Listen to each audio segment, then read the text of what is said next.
Hi friends, welcome back to our channel Padma Venki daily blogs. అందరూ బాగున్నారా? అందరూ బాగుండాలని దేవుడికి మనస్ఫూర్తిగా కోరుకుంటున్నాను. ఇప్పటి వరకు వీడియోస్కి సపోర్ట్ చేస్తున్న అందరికీ పేరు పేరున కృతజ్ఞతలు చెప్పుకుంటున్నాను. మరొక మంచి పూజా వీడియోతో మీ ముందుకు వచ్చేసాను. చాలా డీటెయిల్గా ప్రతిదీ కూడా క్లియర్గా చూపించాను. వీడియోనైతే ఎక్కడ కూడా స్కిప్ చేయకుండా మొత్తం చూస్తారని మనస్ఫూర్తిగా కోరుకుంటున్నాను. మన వీడియో అయితే చూస్తున్నారు 100కి 90% మంది, కానీ ఎవ్వరూ లైక్ చేయట్లేదు. మీకు వీడియో నచ్చింది అని అనిపిస్తే ఒక్క లైక్ చేయండి.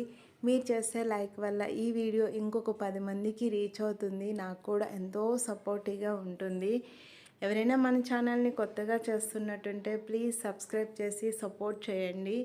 ఇక్కడైతే చూస్తుంటే మీకు అర్థమైపోతుంది కదా, త్రినాథ స్వామివారి వ్రతము చేసుకుంటున్నాము.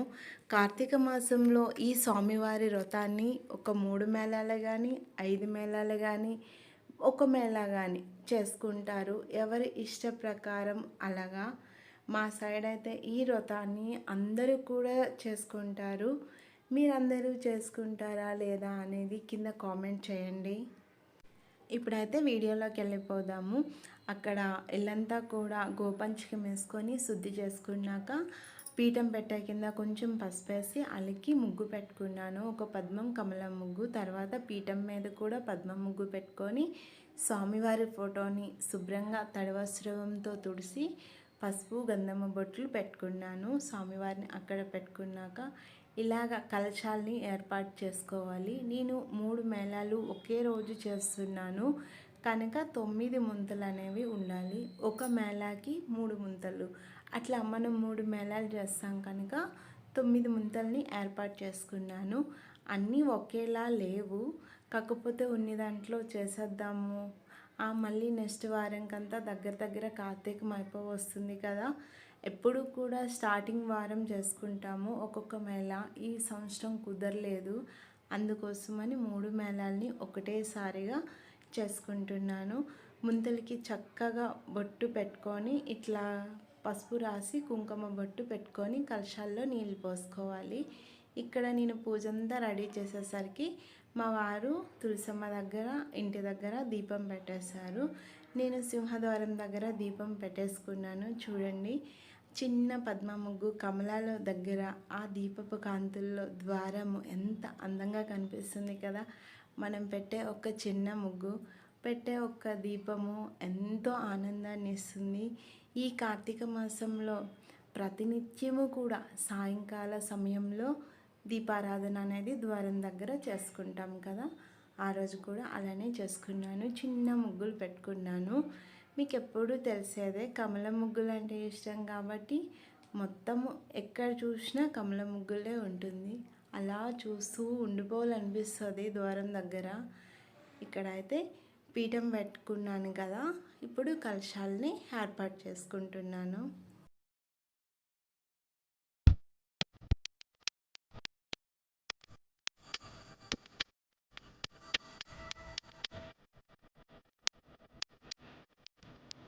ప్రస్తుత కాలంలో ఈ త్రినాథ స్వామివారి వ్రతం చేయడం మర్చిపోతూ ఉన్నారు. పూర్వకాలంలోన మాఘమాసంలోన కార్తీక మాసంలోన ప్రతి నెలలో ఒక్కసారైనా సరే ఈ త్రినాథ మేళ చేసేవాళ్ళు ఇంట్లోన. మా చిన్నప్పుడు అయితే నెలకు ఒకసారి లేదంటే ఏదో ఒక పంట వేసే ముందు స్వామివారి వ్రతాన్ని అయితే కంపల్సరిగా చేసుకునేవాళ్ళు.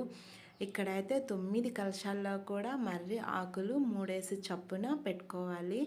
ఈ స్వామివారికి మర్రాకులు అంటేనే చాలా ఇష్టము. ఎక్కువ మర్రాకులు ఉంటే అన్నీ కూడా మర్రాకులతోనే పెట్టుకోవాలి, కానీ మాకు కొంచెమే దొరికాయి. అందుకోసం కొన్ని కలశాల్లో మర్రి ఆకులు, కొన్ని కలశాల్లో తమలపాకులు పెట్టుకున్నాను.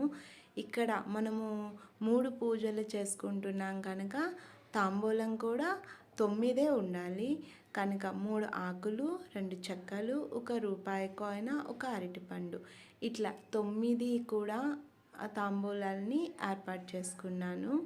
కలశాలని కూడా 9 ఏర్పాటు చేసుకున్నాను. మనము నైవేద్యంగా పెట్టుకుంటాం కదా ప్రసాదం, వడపప్పు, అటుకులు ఉంటాయి కదా, నానబెట్టుకొని నైవేద్యంగా పెట్టుకోవాలి. స్వామివారికి చాలా ఇష్టము. నైవేద్యం పెట్టుకోవడం కోసం 9 తమలపాకులను శుభ్రంగా కడిగేసుకొని పెట్టుకున్నాను. ఇవన్నీ కూడా మనం ముందుగానే సిద్ధం చేసుకోవాలి. తర్వాత 9 ప్రమిదలు, మట్టి ప్రమిదల్లో దీపారాధన అనేది ఈ స్వామివారికి చేయాలి. దీపం కింద కొంచెం బియ్యం వేసుకోవాలి 3 సార్లు. తర్వాత కొంచెం పసుపు, కుంకుమ వేసుకున్నాక దీపాన్ని ఆ బియ్యం పైన పెట్టుకోవాలి.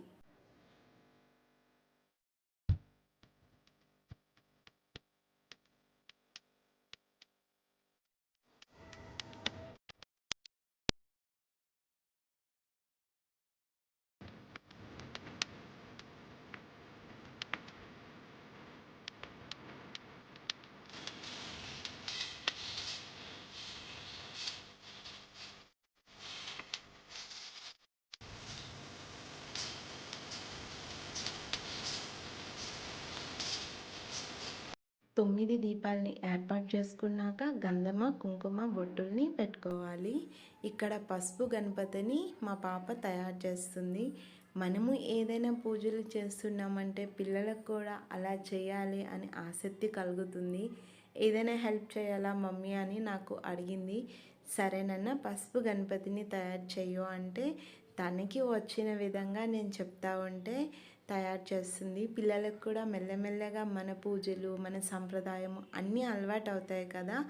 వాళ్ళకి ఎక్కడో ఒకసారి కూర్చోబెట్టే కంటే మనతోనే కలిసి కూర్చోబెట్టుకొని ఈ పూజని ఇలా చేయాలి అని చెప్తా ఉంటే వాళ్ళకు కూడా రేపు పొద్దున్న వాళ్ళకి ఏదైనా చేసుకోవడానికి అన్నీ కూడా తెలుస్తాయి అని నా అభిప్రాయము.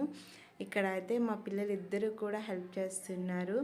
స్వామివారి వ్రతానికి 3 కొబ్బరికాయలు ఉండాలి. మనం ఏ పూజకైనా సరే కొబ్బరికాయని కొట్టి పెడతాము. ఈ స్వామివారి వ్రతానికి కొబ్బరికాయని కొట్టకుండా అలానే పెట్టేస్తాం. ఓకేనా? కొబ్బరికాయకి నిండా ఇచ్చితేనన్న చాలు, అంతే చాలు, ఇంకంతా మించి పెట్టరు. అలా పెట్టకూడదు. ఇది నన్ను కొబ్బరికాయ మీద పసుపు ముందు అక్క పెట్టని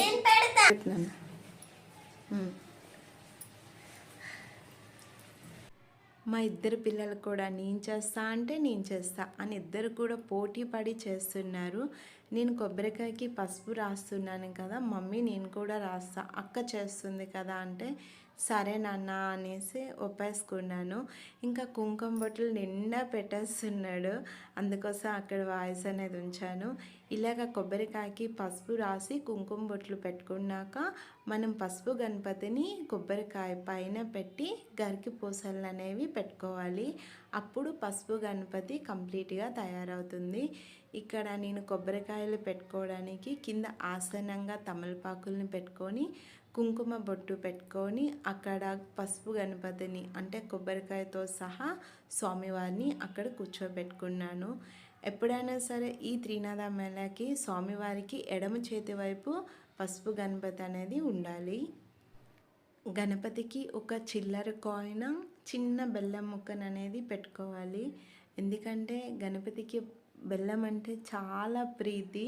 ఒక చిన్న బెల్లం ముక్క అనేది పెట్టుకొని మనం పూజనంతా ఇలా ఏర్పాటు చేసుకోవాలి. ఇక్కడ డొప్పలు అయితే చేస్తున్నాను, మీకు తెలిసే ఉంటుంది అనుకుంటున్నాను. తెలుసో లేదో అనేది కింద కామెంట్ చేయండి. మర్రి ఆకుల్ని ఇట్లా మనం సమోసా షేప్లో చేసుకొని ఒక 9 డొప్పల్ని చేసుకోవాలి. కథ మధ్యలో వస్తుంది, గంజాయి నలిపి అగ్ని పూడ్చి వేయము అని. అప్పుడు మనం ఈ డొప్పల లోపల గంజాయిని వేయాలి. ఇక్కడ డీటెయిల్గా చూపిస్తున్నాను.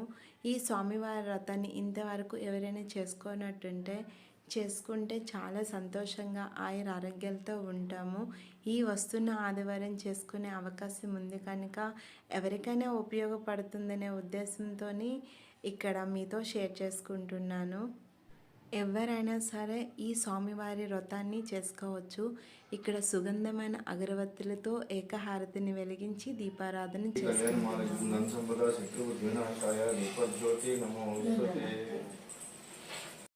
నా మొదటి వీడియోలు చూస్తుంటే మీకు తెలిసే ఉంటుంది అనుకుంటున్నా. దీపం ఎప్పుడు వెలిగించినా సరే శుభం కరోతి కళ్యాణ మా ఆరోగ్య ధన సంపద శత్రుబుద్ధి వినాశాయ దీపజ్యోతి నమోస్తుతే అని దీపాన్ని వెలిగించుకోవాలి. ఇక్కడ పిల్లలకు కూడా మా వారు ఆ శ్లోకాన్ని చెప్పిస్తూ దీపాలను అనేది వెలిగిస్తున్నారు. మేమిద్దరం కలిసి 3 దీపాలను వెలిగించాము. మా పిల్లలిద్దరు చెరొకరు 3 దీపాలను అనేది వెలిగిస్తున్నారు. ఎందుకంటే వాళ్ళకు కూడా ప్రతిదీ తెలియాలి కదా, ఎలా చేసుకోవాలి ఏంటి అనేది అని మా ఉద్దేశం. जाये सर्वविघ्नोपशान्तये ऐरावद्मार्गं गजाननमः निशुम्भरे एकदन्तं भक्तानाम् एकदन्तं पास्महे।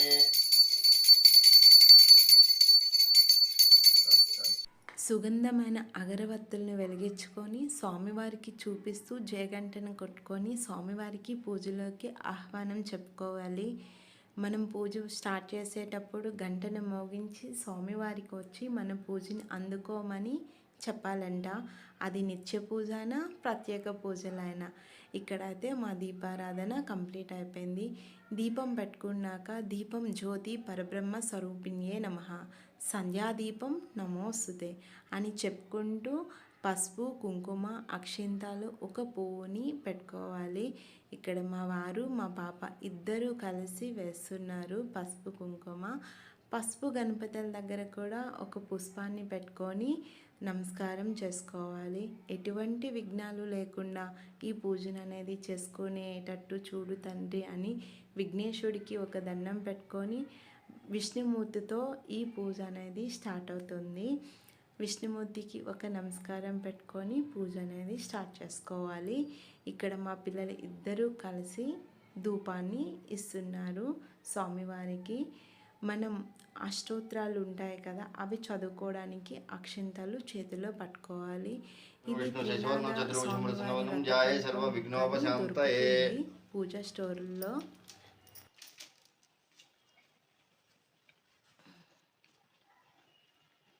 नारायणाय स्वाहा, ओम माधवाय स्वाहा, ओम गोविंदाय नमः, ओम विष्णवे नमः, ओम मधुसूदनाय नमः, ओम त्रिविक्रमाय नमः, ओम वामनाय नमः, ओम श्रीधराय नमः, ओम ऋषिकेशाय नमः, ओम पद्मनाभाय नमः, ओम दामोदराय नमः, ओम शंकर्षणाय नमः, ओम वासुदेवाय नमः, ओम अनिरुद्धाय नमः, ओम पुरुषोत्तमाय नमः, ओम नारसिंहाय नमः, ओम अच्युताय नमः, ओम जनार्दनाय नमः, ओम उपेन्द्राय नमः, ओम हरये नमः, ओम श्री दुर्दक्ष द्वार श्री परमेश्वर प्रीतध्वं शुभे शोभन मुहूर्ते श्री महाविष्णुराज्ञया प्रवर्तमानस्य अद्य ब्राह्मण द्वितीय प्रारब्ध. ఇక్కడ స్వామివారి పూజ అయితే స్టార్ట్ అయిపోయింది. ఆచమనం ఫస్ట్ చేసుకొని కేశవాయ నమః, మాధవాయ నమః, గోవిందాయ నమః అని ఆచమనం చేసుకొని గోత్రనామాలను చెప్పుకొని మన పేర్లు సంవత్సరము తిథి మాసం అన్నీ చెప్పుకొని పూజను అనేది స్టార్ట్ చేసుకోవాలి. ఈ స్వామివారికి ఎక్కువ ఖర్చు ఏమీ కాదు, చాలా తక్కువ ఖర్చుతో అనేది స్వామివారి పూజ అనేది చేసుకోవచ్చు.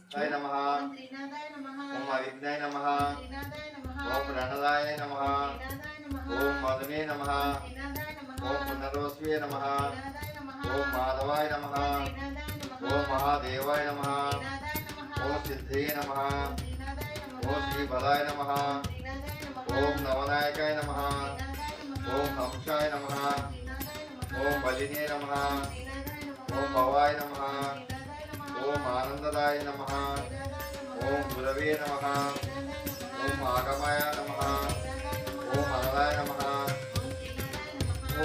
అష్టోత్తర శతనామాలు ఉంటాయి కదా 108. ఆ 108 నామాలు చెప్పుకోవాలి. ఒకరు చెప్తా ఉంటే మనము త్రినాదాయ నమః అని పసుపు గణపతికి పూజ అనేది చేయాలి.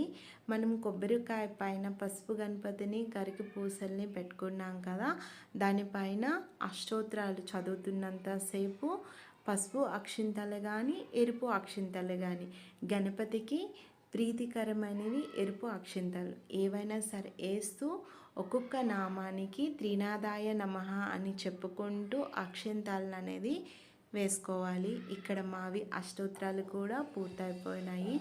ఇక్కడ నైవేద్యాన్ని పెట్టుకుంటున్నాను. ఈ స్వామివారికి చాలా ప్రీతికరమైనది అటుకులు, పెసరపప్పు, బెల్లం కలిపిన నైవేద్యం అంటే చాలా ఇష్టం అంట.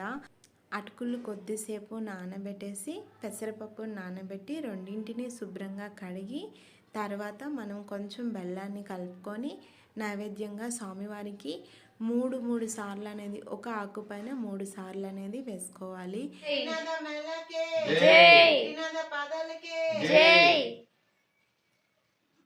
భక్తులారా ఈ త్రినాథ చరితము నెలలు మనస్సుతో వినండి. పూర్వం శ్రీపురం గల అగ్రహారంలో మధుగా వాడే ఒక కుక్కుడు ఒకడు ఉండేవాడు.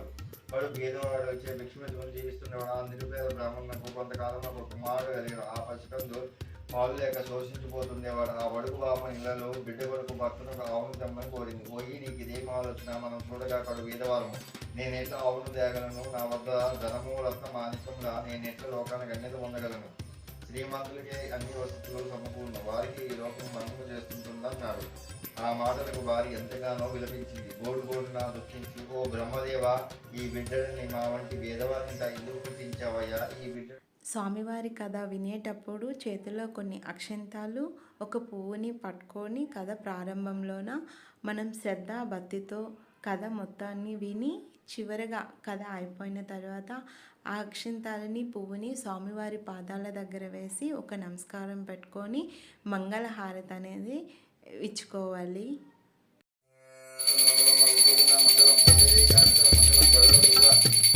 నీలాచల నివాసాయ నిత్యాయ పరమాత్మే శ్రీ లక్ష్మీ ప్రాణనాథాయ జగన్నాథాయ మంగళం దత్తాత్రేయ పూజ్య శ్రీ వినారాయ మంగళం. మంగళం భగవాన్ విష్ణు మంగళం మంగళం మంగళం పుండరీకాక్ష మంగళం గరుడాధ్వజ. కథ చదువుతున్నంతసేపు ఎటు కూడా మనసు పెట్టకుండా శ్రద్ధ భక్తితో స్వామివారి కథను వింటూ తర్వాత ఒక నమస్కారం పెట్టుకొని మంగళహారతి అనేది ఇచ్చుకోవాలి. ఇక్కడ మా పూజ అయితే కంప్లీట్ అయిపోయింది. మా వారు సాష్టాంగ నమస్కారం చేసుకుంటున్నారు. మేమందరం కూడా హారతి తీసుకున్నాము. ఈ కథకుండే ప్రత్యేకత ఏంటంటే కథ బుక్ ఎవరైతే చదువుతారో వాళ్ళకి ఫస్ట్ నైవేద్యం పెట్టినాక మనం తీసుకోవాలి. తర్వాత చుట్టుపక్కల వాళ్ళకి అందరికీ కూడా ఇవ్వచ్చు. ఈ వీడియో మీకు నచ్చిందనే అనుకుంటున్నాను. ఎవరికి ఒక్కరికి ఉపయోగపడుతుందనే నా ఉద్దేశం మీతో షేర్ చేసుకున్నాను. వీడియో నచ్చినట్టుంటే ప్లీజ్ ఒక్క లైక్ చేయండి. మీరు చేసే ఒక్క లైక్ వల్ల ఈ వీడియో ఇంకొక 10 మందికి అనేది రీచ్ అవుతుంది. చూడండి, స్వామివారిని అలా చూస్తూ ఉంటే ఆ నైట్ అంతా కూడా అక్కడనే కూర్చొని ఉండాలి అనిపించింది. అంత బాగా అనిపించింది. పూజ అయితే చాలా సంతోషంగా చేసుకున్నాము. మన వీడియోస్కి సపోర్ట్ చేయండి. ఈ వీడియో ఎలా ఉంది ఏంటి అనేది కామెంట్ చేయండి. మీ కామెంట్ని ప్రతిదీ చదువుతాను. నాకు చాలా సంతోషాన్ని ఇస్తుంది మీ కామెంట్ అనేది. మనస్ఫూర్తిగా కోరుకుంటున్నాను. మీ ప్రేమ ఆదరణ నాకు అందిస్తారని అనుకుంటా ఉన్నాను. మరొక వీడియోతో మళ్ళీ కలుసుకుందాం.